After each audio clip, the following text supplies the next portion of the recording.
Hi friends, ഇന്ന് നമുക്ക് ring chicken samosa തയ്യാറാക്കിയെടുക്കാം. ആദ്യം നമുക്ക് സമൂസയ്ക്ക് വേണ്ടിയിട്ടുള്ള ഡോ തയ്യാറാക്കിയെടുക്കാം.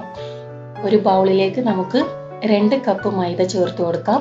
ഇതിലേക്ക് 1 ടേബിൾ സ്പൂണോളം എണ്ണ ഒഴിച്ചു കൊടുക്കാം. ആവശ്യത്തിന് ഉപ്പ് ചേർത്ത് കൊടുക്കാം. ആദ്യം നമുക്ക് കൈവച്ചിട്ട് ഇതൊന്ന് നന്നായിട്ടൊന്ന് മിക്സ് ചെയ്തെടുക്കാം. അതിനുശേഷം നമുക്കിതിലേക്ക് കുറേശ്ശായിട്ട് വെള്ളം ചേർത്തിട്ട് നന്നായിട്ട് കുഴച്ച് സോഫ്റ്റ് ഡോ തയ്യാറാക്കിയെടുക്കാം.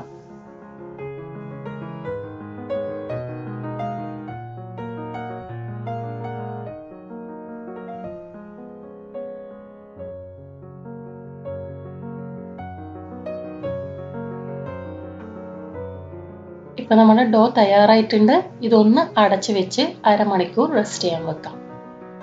ഇപ്പോൾ അരമണിക്കൂർ ആയിട്ടുണ്ട്. നമുക്ക് ഇതിൽ നിന്ന് കുറേശ്ശായിട്ട് എടുത്ത് ബോൾസ് ആക്കി മാറ്റാം. ഇപ്പൊ ഞാനിവിടെ ബോൾസ് ആക്കി മാറ്റിയിട്ടുണ്ട്. ഇത് സമൂസയ്ക്ക് വേണ്ടിയിട്ടുള്ള മസാലയാണ്. ഓൾറെഡി ഞാൻ ചെയ്ത് വെച്ചതാണ്. ഞാൻ വീണ്ടും മസാല ചെയ്ത് നിങ്ങളെ ബോറടിപ്പിക്കുന്നില്ല.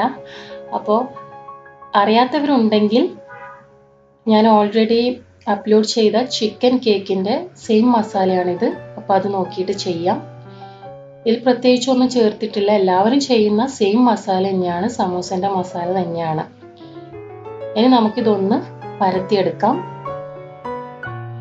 തിന്നായിട്ട് വേണം പരത്തിയെടുക്കാൻ വേണ്ടിയിട്ട്. ഓവൽ ഷേപ്പായിട്ട് വേണം പരത്തിയെടുക്കാൻ വേണ്ടിയിട്ട്. ഇനി ഇതിലേക്ക് നമുക്ക് മസാല വെച്ചു കൊടുക്കാം. ഇതിൻ്റെ സൈഡിലായിട്ട് വേണം മസാല വെച്ചു കൊടുക്കാൻ വേണ്ടിയിട്ട്. അതിനുശേഷം നമുക്ക് ഇതൊരു ബ്രഷ് വെച്ചിട്ട് വെള്ളം ഒന്ന് സ്പ്രെഡ് ചെയ്ത് കൊടുക്കാം. എന്നിട്ട് ഇതുപോലെ ഒന്ന് മടക്കിയെടുക്കാം. അതിനുശേഷം നൈഫ് ഉപയോഗിച്ചിട്ട് ഒന്ന് വരച്ചെടുക്കാം. അതായത് കീറിയെടുക്കണം. കീറിയെടുക്കുമ്പോൾ ശ്രദ്ധിക്കുക, ഇതിൻ്റെ അറ്റം കട്ടായി പോകരുത്. ഇതുപോലെയാണ് കട്ട് ചെയ്തെടുക്കേണ്ടത്.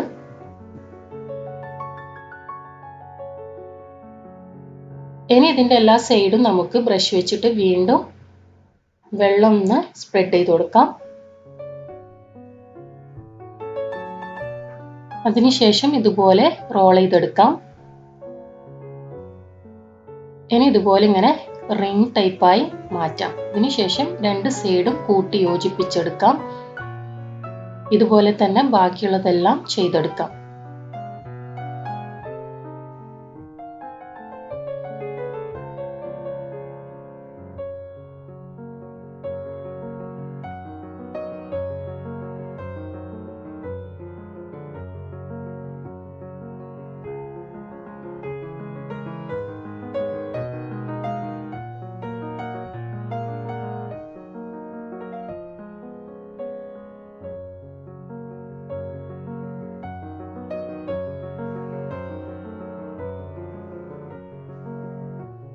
ഇനി നമുക്ക് സമൂസ ഒന്ന് ഫ്രൈ ചെയ്തെടുക്കാം. ഇതിന് വേണ്ടിയിട്ട് ആവശ്യത്തിന് എണ്ണ ഒന്ന് നന്നായിട്ട് ചൂടാക്കി എടുക്കാം.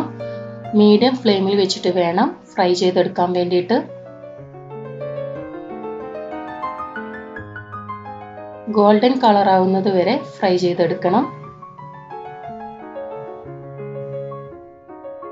ഇനി ഇത് നമുക്കൊന്ന് തിരിച്ചിട്ട് കൊടുക്കാം.